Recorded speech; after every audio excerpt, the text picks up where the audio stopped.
গাজীপুরে তাসফিন ফেরদৌস নামের এক যুবকের বিচ্ছিন্ন হওয়া 2 হাত জোড়া লাগিয়ে প্রশংসায় ভাসছে জাতীয় বার্ন ও প্লাস্টিক সার্জারি ইনস্টিটিউটের একদল চিকিৎসক। প্রাথমিক চিকিৎসা ও রক্তক্ষরণের পর 21 ঘন্টা পর তার বিচ্ছিন্ন হাতগুলো জোড়া লাগানো হয়। 5 ঘন্টার এই মাইক্রো সার্জারিতে নেতৃত্ব দেন ডাক্তার মোহাম্মদ শরীফুল ইসলাম শরীফ। জটিল এই অঙ্গ প্রতিস্থাপন বাংলাদেশের চিকিৎসার ইতিহাসে বিরল বলেও মন্তব্য করছেন অনেকেই।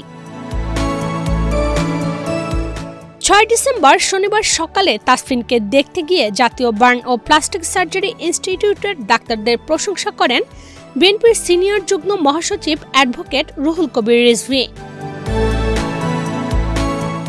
এ সময় বিএনপির এই সিনিয়র নেতা বলেন, টঙ্গীর তাসফিন ফেরদৌস নামের এক কিশোর সন্ত্রাসীদের হামলায় হাত হারান। চিকিৎসকদের দক্ষতায় 21 ঘন্টা পর দীর্ঘ ও জটিল অপারেশনের মাধ্যমে তার সেই বিচ্ছিন্ন হাতটি পুনরায় সংযুক্ত করা হয়েছে। এখন সে হাতগুলো নাড়াতে পারছে, আঙুলগুলো নাড়াতে পারছে।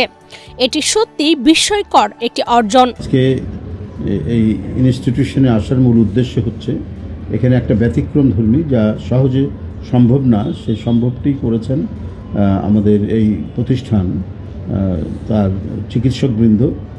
একটি বিশাল কাজ এবং আমি বড় ধরনের একটা অ্যাচিভমেন্ট বা অর্জন বলে মনে করি। টঙ্গীতে তাসফিন নামে একজন কিশোর কেবল ইন্টারমিডিয়েট পাস করেছে, সন্ত্রাসীরা তার হাত বিচ্ছিন্ন করে দিয়েছিল।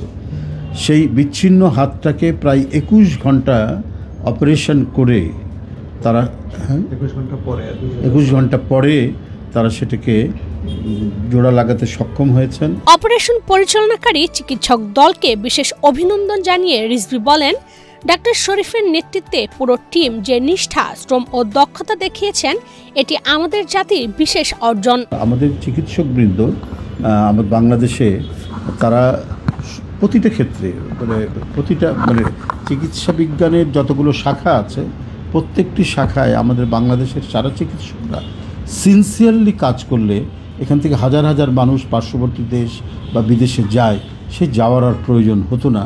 কারণ আমাদের চিকিৎসকবৃন্দ তারা মেধায়, মননে এবং কাজে অসাধারণ তাদের দক্ষতা রয়েছে। সেটার একটা বহিঃপ্রকাশ, তার একটা ম্যানিফেস্টেশন আমরা দেখলাম কিছুক্ষণ আগে এখানে। যে তাসফিন যে রোগীটা যার হাত জোড়া দিতে সক্ষম হয়েছেন আমাদের এই প্রতিষ্ঠানের চিকিৎসকবৃন্দ, সেই কৃতিত্বটা আমরা ডাক্তারদের দেখে আসি। বিচ্ছিন্ন হওয়া হাত ফিরে পেয়ে ভুক্তভোগী যুবক তাসফিন বলেন, আমি কখনোই কল্পনা করিনি আমার সম্পূর্ণ বিচ্ছিন্ন এই হাত ফিরে পাব। ডাক্তারদের চেষ্টা ও আল্লাহর ইচ্ছায় আমার এই হাত সচল হয়েছে। আমি এখন পুরোপুরি সুস্থ হওয়ার আশা করছি। রাজধানীর অদূরে টঙ্গীতে দুর্বৃত্তদের ধারালো অস্ত্রের কোপে 2 হাত বিচ্ছিন্ন হয়েছিল যুবক তাসফিন ফেরদৌসের। ইশরাত চৈতি, বাংলাদেশ প্রতিদিন।